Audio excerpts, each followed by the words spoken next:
Assalamualaikum warahmatullahi wabarakatuh.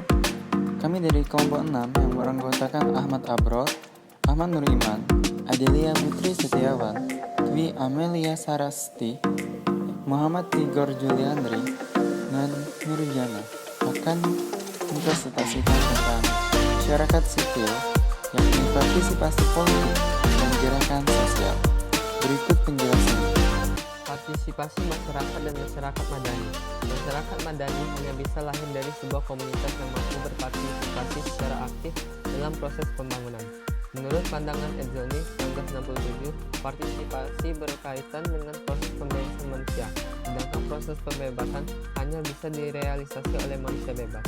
Dengan perkataan lain, pembangunan komunitas pertama-tama harus difokuskan pada usaha membebaskan manusia dari realitas yang menghambat bagi atau proses menjadi, yakni hambatan yang berupa ketidaksederajatan, tekanan, ancaman, ketakutan, dan penindasan dari pihak eksternal yang merasa lebih berpengetahuan, berpangkat, berjabatan, dan lain-lain sebagainya. Dengan perkataan lain, bila kita ingin membangun masyarakat madani, di mana masyarakat bisa berpartisipasi, pertama-tama yang harus kita lakukan adalah menghapuskan kultur penindasan ini. Mereka yang berpengetahuan, berpangkat, berjabatan harus bisa berwujudkan jargon yaitu to lead the people, walk behind them. Social guidance. Partisipasi selanjutnya memerlukan keterlibatan masyarakat secara aktif.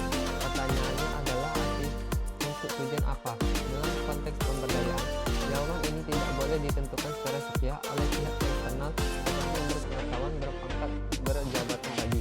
Komunitas harus diberdayakan untuk merumuskannya sendiri melalui sebuah proses pembangunan konsensus di antara berbagai individu dan kelompok sosial yang memiliki kepentingan dan menanggung resiko langsung atau stakeholder akibat adanya proses atau intervensi pembangunan, baik pembangunan ekonomi, sosial maupun lingkungan fisik. Bangunan konsensus sosial inilah yang disebut sebagai social guidance atau social directive yang umumnya berisikan arahan, tujuan, cara, dan prioritas pembangunan yang dilakukan.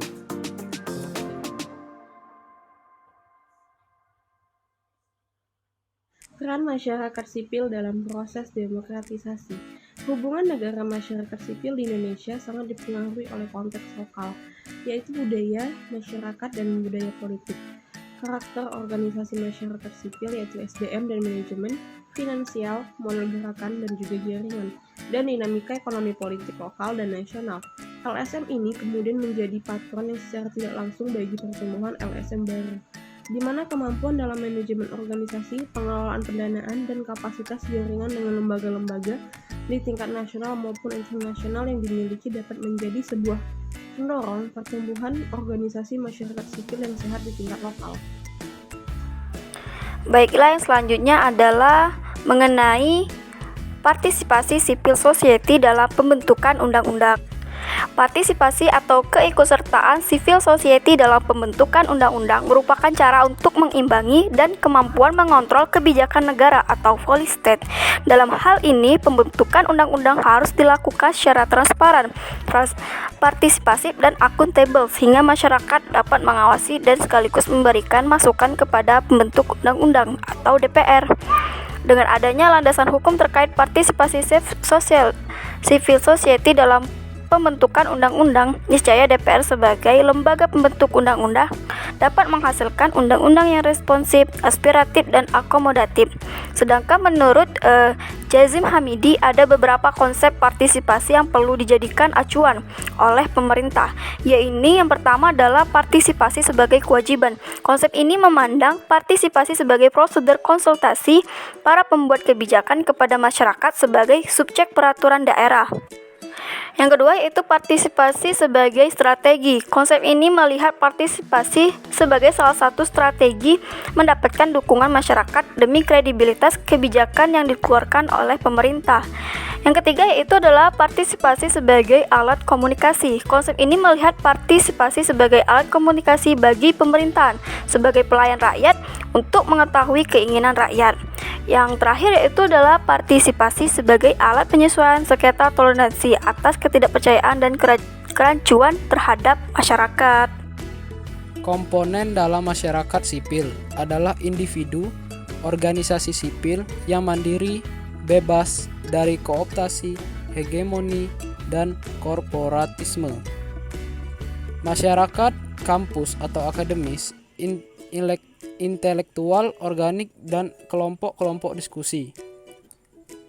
4 karakter utama masyarakat sipil yaitu otonom, wilayah publik yang bebas, wacana publik, dan interaksi berdasarkan prinsip kewarganegaraan.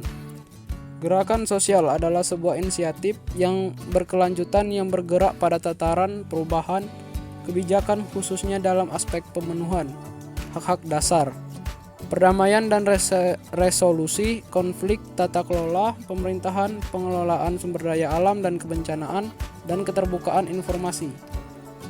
Ada syarat suatu gerakan menjadi gerakan sosial jika memenuhi: yang pertama, tingkat kesadaran tentang nasib yang dialami; yang kedua, berbentuk aksi kolektif; yang ketiga, bentuk aksi bersifat instrumental dan dirancang untuk mencapai sasaran di luar aksi; yang keempat, basis gerakan adalah status rendah ekonomi, sosial, politik, masyarakat, atau golongan. Contoh gerakan sosial yaitu fenomena gerakan sosial pemakzulan Bupati Garut tahun 2012-2013. Berangkat dari permasalahan bahwa seorang bupati dapat dimakzulkan gerakan massa rakyatnya hanya karena dinilai melanggar etika dan moral terkait pernikahan singkat dan cara perceraiannya.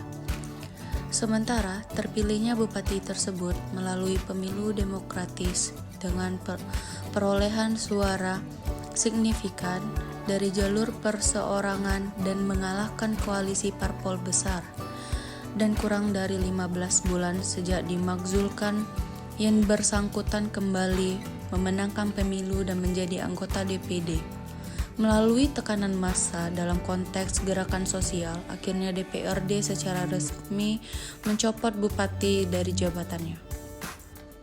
Isu-isu lain yang mendorong permakzulan dengan ketara adalah peranan partisipasi politik tidak konvensional berhasil memaksa keputusan DPRD Garut membentuk pansus, isu pembentukan daerah otonom baru, dan intervensi struktur kekuasaan pusat merupakan temuan-temuan yang mempertugas pemakzulan. Baik, itulah hasil dari diskusi kami yang dapat kami sampaikan. Mohon maaf apabila ada kekurangan. Pada Allah kami mohon ampun. Kami akhiri. Wassalamualaikum warahmatullahi wabarakatuh.